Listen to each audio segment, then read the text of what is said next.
can't believe this happened today. I really can't. Hello, welcome to Lonely Tree Entertainment. My name is Stephen Monkey Mason and I'm a massive fan of the movie Prey of the Rollerboys. Always have been since the early 90s when I've seen it. I'm a big fan of the two Corys, Corey Haim and Corey Feldman. A lot of stuff on the channel when it comes to Prey of the Rollerboys. I did the reviews from the magazines. There's a Prey of the Rollerboys review. And there's a whole podcast for it. There's a few different unboxings. Because the film, potentially, I mean, it's known around the world. This film needs released on 88 Films without a shadow of a doubt. 88 Films is probably the best label to pick it up, to give it a Blu-ray release. This has not seen the light of day on DVD in Europe, even though it has quite a big, cult following early. People either seen it or didn't. I mean, the era of Gleaming of the Cube, the rise of the skateboard, and the rise of the rollerblades in the 90s. People wanting to see this movie. Prey of the Rollerboys, even though it's left wide open and should always be in a top 10 or honourable mention of films that were set up for a sequel, and we never got it. You know, the charm about the movie as well, the other movie, Corey Haim's very first movie, Moving In, also known as Firstborn, the brotherhood connection between him and Christopher Collette, which is repraised in this in a weird way, totally works for the film as well. Music's class, 9 Inch Nails and King Swamp on the soundtrack, and scored really well. Yes, I'm a big fan, I would love the score, but I totally want to see this on 88 Films release. Now, I just walked off camera. There's the DVD. This goes for about £60 at the minute on eBay. I'm like, what? Patricia Arquette's name's above Corey Haim. And as I say, check out Fast Forward Reviews, because I go on a massive ranging tangent and make a big wisecrack about why the Rollerboys now wearing cosmic orange. You know, because the Rollerboys are pretty much, as I said, at the Ku Klux Klan of the movie. They're all wearing white and stuff and they go around. Very racist, but again, it's the look of the future, and they don't really think about crimes, you know. You can get away, if you're going to make a fast getaway, no pun intended, you know, rollerblades, tie them on, right, getting chased. Got to get up them steps, you know, again, whatever. But again, the crime that Patricia Arquette, her name is now above Corey Haim. She went on to do massive stuff. Obviously, True Romance and Medium was a very long-run TV show, as well as the hit movie Stigmata. So yes, she shouldn't be on there. Anyway, that's the DVD. As you can see, you picked it up. Yeah, I unboxed that on camera years ago. Right, so I managed to track down the VHS. I used to have the big box VHS years ago from Titles in Concert, and found a small box released in the UK from Virgin Megastores. And my mum decided to check out my stuff one day. Well done. So tracking down Prey of the Rollerboys stuff's been tough, hard, but eventually got the big box VHS. Corey Haim at the top. Prey of the Rollerboys. Weird that someone's missing from there. This one has seen better days. I will pick up another version of it, but yeah. First independent when I do stuff like Dream a Little Dream, Dream Machine and Fast Getaway, as well as Fast Getaway 2. Yep. Fast Getaway 2, Dream a Little Dream 2. They did Never Too Late. They invested some money.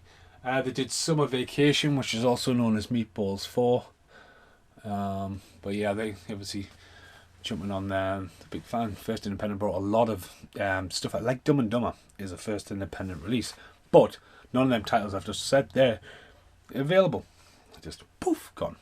So yeah, you've seen the original now. If you overlay it now, earlier on this year, it's not here, I'm in the middle of moving, Prey of the Rollerboys poster came, and which will be a nice centerpiece in the new house. And hi, I'm back. That poster's lush. And I also have the small if you overlay it now, the small Prey of the Rollerboys poster. Hopefully that was actually the unboxing from the original, because I got that for the review. That's it. So what am I ranting on about? So this morning, what I couldn't believe is, with all this moving, I was over in Shields, and I was at Brit's house, and I'm not often over at Brit's. It's quite a distance. And I was literally waiting outside after moving stuff, and the postman came along, and I was like, hello. And she goes, yep, you're going in there. There you go. And handed me a parcel. I was like, you fucked my life, it's for me. I just couldn't believe it. Now, what is it? It's come all the way from Australia. And so recently I have picked up stuff from my childhood. Watches. And then if you're checking out the channel for Weird, Wacky but Wonderful, which this isn't, this is just an unboxing. Dream Machine came as well, which has seen better days. But yeah, that went around the world twice, I think. Excellent. Trusty knife. Now, you know what it's going to be. I've actually seen a laser disc pop up, but I haven't seen a laser disc to buy before.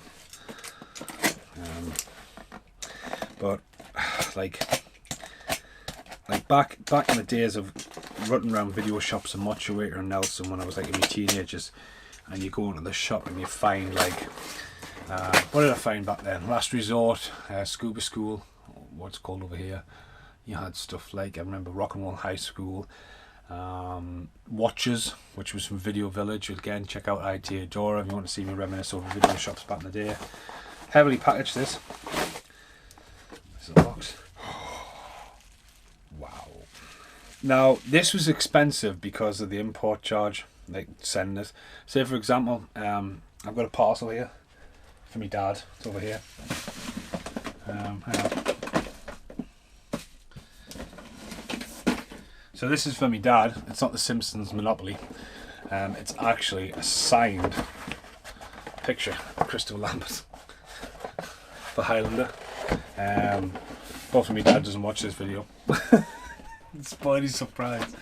But I've got to send that to my brother Callum, and something else for Callum as a surprise as well.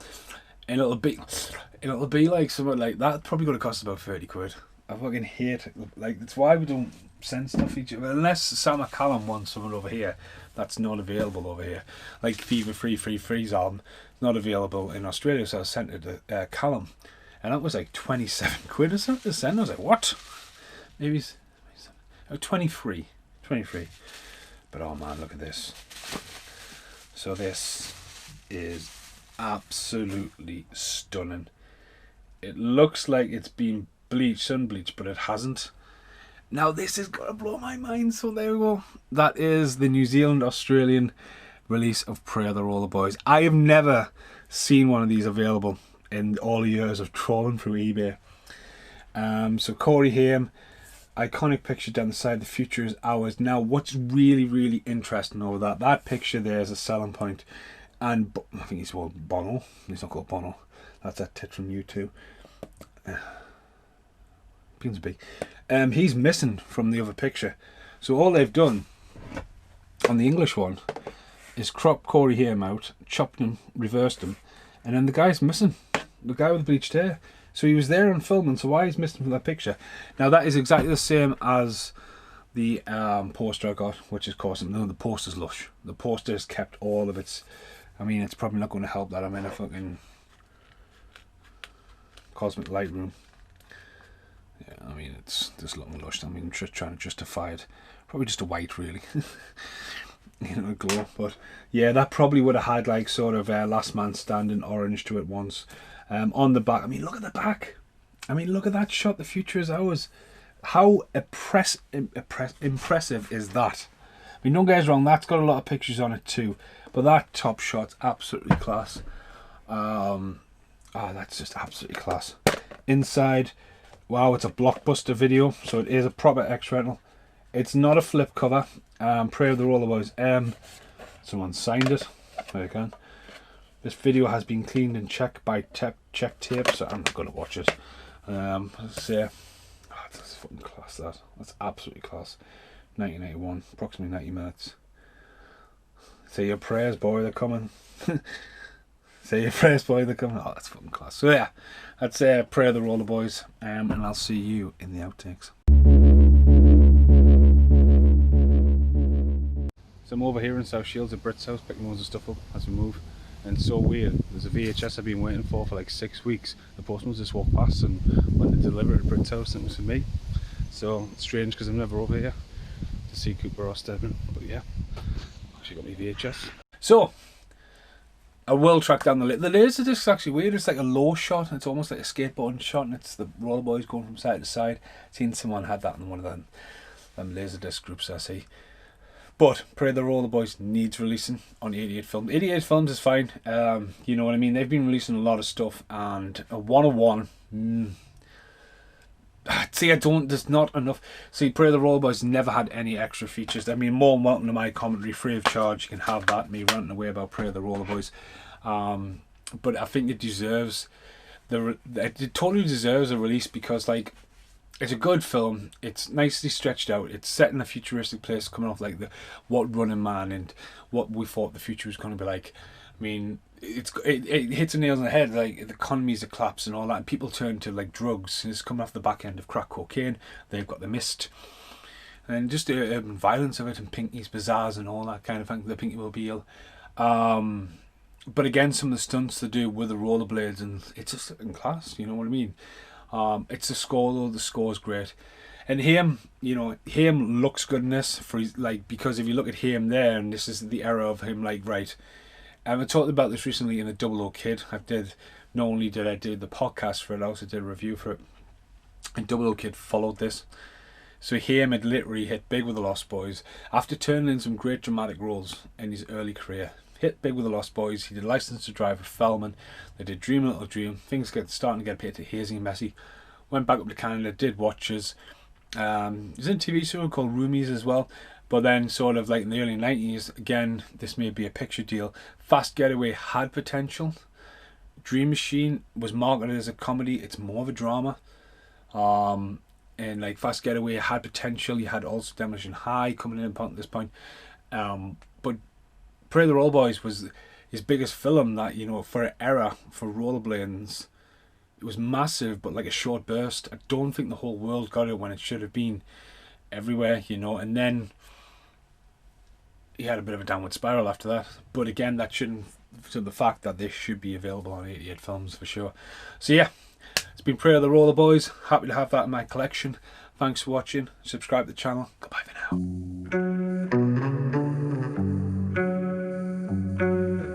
And now, the end is here.